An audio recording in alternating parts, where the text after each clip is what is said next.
organization in Trenton that investigates election law complaints is ELEC, the Election Law Enforcement Commission. And the state legislature purposely underfunds that commission and gives them very few resources. So they get hundreds and hundreds of complaints from around the state, and most of them, about all they can do is send out a letter saying, we received your complaint and we're working on it. And you're lucky if you get a second letter, okay? They're purposely kept that way, and that's something that should change. You have to run down to Trenton with a couple of hundred buses and campaign on it. Don't be electing the same people you guys keep putting in office. That might do something. The question about the mail fraud.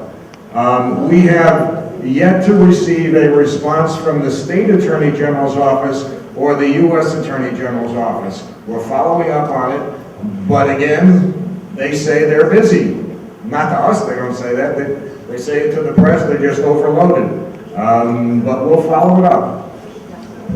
How realistic is it that if we come with 1,000, 2,000, 3,000 petitions, that the prosecutor's office would be obligated to open an investigation, since they didn't even explain why they closed the investigation? Well, they're not obligated to do anything, but if you were a prosecutor hoping to get reappointed and you got thousands of these signatures on petitions, I think you might reconsider. I certainly hope so, because there is a lot of political pressure also on the prosecutor from both sides. We just have to make the pressure on our side much, much more. Yeah. Let me just add, some of you may have read that Senator Weinberg has held up Molinelli's renomination, which was due on July 1st, so he is only temporarily our prosecutor now. One of the reasons that she is holding up Molinelli's reappointment is this investigation. So this would be now a key time to contact Molinelli and put pressure on him. Tell us the efforts you made to get Suburbanite or the record to cover this and the response that you've had. Yes, Marty and I both met with Brian Aberbat of the Record and Howard Prudence, who's sitting here today. We each made for ourselves. We went to the Heritage and we had, I guess, lunch or something. I don't know. And we gave them the information which we've given you tonight. Brian Aberbat, that was on a Monday. Brian Aberbat was leaving the paper on Friday, and said he was going to publish something about this. Did not publish anything about this. He indicated that his editors thought it was old news, and that they would only cover it if there was a public meeting at which there was public outrage about this information, and that they would then publish the public outrage about it as a way of continuing the story. And I think that's basically the response that we've gotten from the Suburbanite as well. Although Howard is here, he can certainly comment on what the Suburbanite's position has been. I had a conversation last week with the new reporter, the Teaneck reporter for the Record, Oshrat Kamiel, and she seemed interested in doing a story. She did not have the information that we had given to Brian Aberbat 2 weeks before that, so I sent it again to her, and that's all I can tell you. Any other questions? Oh, here, yes, sir. Three very quick, Ari Weiss, Yeah. Very quick questions, one sentence each. Based on the things that you've said tonight, which seem unbelievably serious, have either of you considered filing a civil lawsuit against some of these parties? Because in a civil lawsuit, you can issue subpoenas, you can get discovery, you can do those things. It sounds like you have a slam dunk. And that you can get, let me just say the three questions. Second question. I have to write them down. Now you'll remember that. I also am a former prosecutor, as you are yourself. Is it possible that because they don't have the alleged emails from whoever sent those emails, and they only have this hearsay statement, that one of the reasons they're not proceeding is they just really don't have enough evidence? They have circumstantial evidence, clearly.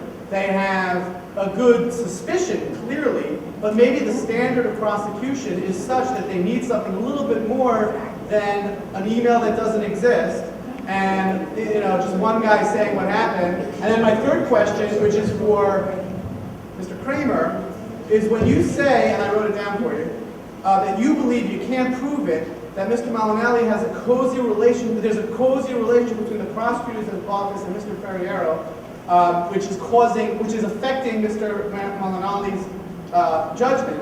Aren't you engaging in the exact same behavior that this whole meeting is about? Aren't you making accusations, supplications? You don't really have the evidence, you told us you didn't.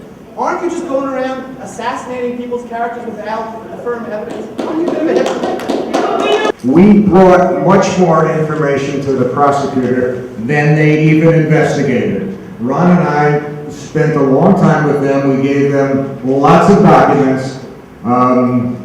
We didn't know about this guy, Simoncini at the time, so we didn't even talk about that. And all of the other information and all of the other people, we asked them to investigate. And we asked them to investigate under oath. They apparently did not do that because the file that they let us look at, which we can only assume was their complete file, had almost nothing else in it that was more than 4 or 5 days old at the time we came in to see it. So we both came to the conclusion at the same time that this was a very shoddy investigation and we couldn't understand why. And while we know that prosecutors like evidence, I'm sure that they spend a lot more time on cases that they really want to go after. And for some reason, they didn't want to go after this, and that's my opinion. If you want to call me a hypocrite, that's fine, but I'm a hypocrite with a strong opinion, with a history of going through this for over a year at the prosecutor's office and being called an anti-Semite in an anonymous letter for something that happened in 1998 or 99 that most people in this town don't even remember, except there were some people on the township council then who are still there now who have long and vicious memories. All right, to answer the other parts of your question, the civil action possibility, yeah, we have thought about it long and hard. And I've actually represented a defendant lately on a slander and libel action and done some legal research on it lately and concluded that it's almost impossible to win a slander libel action against someone who's a public figure. And I think Susan wrote the paper shaking her head, yes. You have to pretty much have evidence that they acted out of complete malice and that they knew that it was wrong, what they were saying, there was no basis for it ever. And there hasn't been a judgment against for a public official or a public figure, which I would be because I was running for office all the time, and Marty is a public figure, he's a former city attorney. It's really a large waste of time. Now on the sufficiency of the evidence, certainly lawyers can disagree, but I can only say to you that when I was a prosecutor, if I had an eyewitness like Ron Simoncini, who is ready to testify that this was said to him by an individual, that would be something that I would be very interested in going forward with. It may not be enough to convict someone beyond a reasonable doubt, but it certainly would be enough to open up a grand jury investigation and to look at this further. And I really am disappointed that wasn't done. I know, can we stay extra a couple of minutes? Is that Michael? Is that Another 15 minutes? Marty wants to answer that. Ron and I have a difference of opinion on civil litigation. I really resent what you said when you said that he's doing the same thing that those people are accused of. He is not, because he stands right here and he's responsible. He said it, but we don't know yet who those other people are, so that's what, and I resent people clapping for you too.